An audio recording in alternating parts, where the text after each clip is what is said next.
They've been able to hold on. Joshua Mwangi, a 36-year-old man from Thika, Kiambu County, found himself on the path of alcoholism and drug abuse when he was in high school through experimentation. Mwangi, a bright, visionary man, began indulging in excessive drinking and uptake of inhalants, a lifestyle that he continued until he completed his basic studies. I started experimenting with alcohol at an early age in high school. Then I went on with that behavior until college, where I picked up, beyond alcohol, I picked up cigarettes and I picked up Mira, cat, which for a long time was my preferred drug of use, cigarettes and cat. And it was not until about 6 years ago that I realized that I was an addict.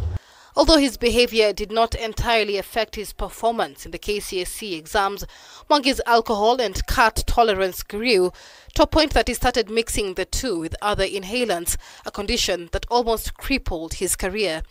After years of progressively consuming addictive substances, the political science student at the United States International University became an addict and fell into depression that forced him to abandon his studies and led him to lose his young family.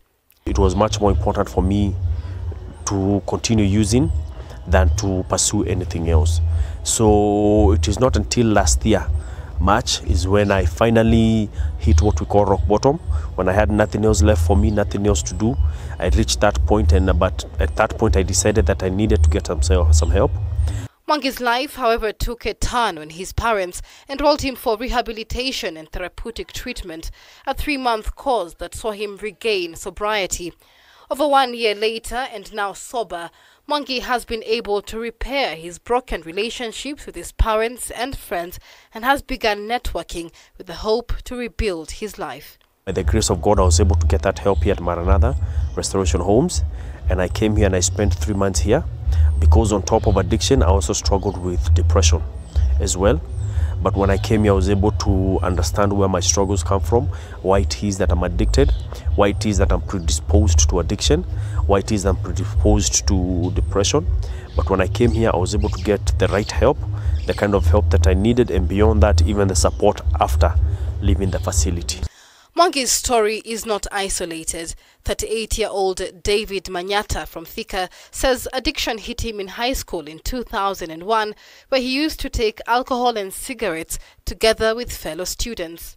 For 21 years, Manyata wallowed in alcoholism until 2022, when he got an opportunity to undergo rehabilitation at Maranatha Restoration Homes in Thika, where he left a sober man.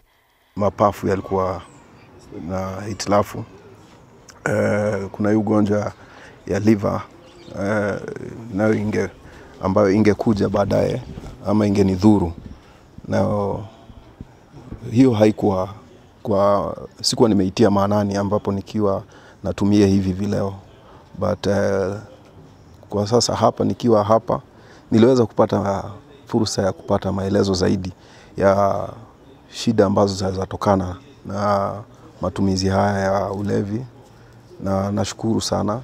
Manyata would immediately, with the help of parents and friends, begin a catering services company, a job he has been doing for more than 1.5 years now. The story is the same for 23-year-old Somo Tare, who began taking Mira when he was only 17. The uptake of cat drastically caused the loss of his dental structure.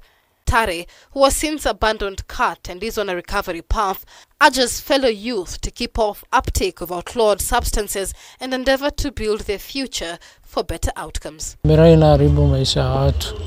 Mira kama utajichunga, Mira itakuharibia life. Mira sio kitu mzuri. Juu mimi mwenyewe imeniharibia life, imeniharibia meno. Sasa siwezi kula kitu ngumu. Juu imeniharibia meno kabisa. Mwangi, Manyata and Tare are among a number of young Kenyan professionals who've gone through rehabilitation and are fully reformed after a 3-month treatment at Maranatha Restoration Home and gone back to their gainful employment.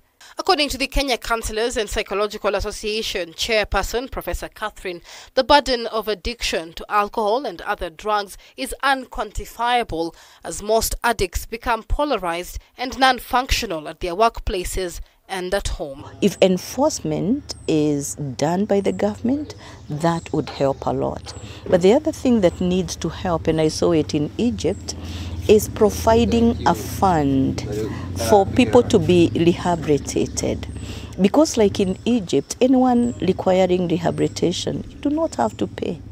You're just taken to a rehabilitation center. Michelle Ngele Odhiambo, K24.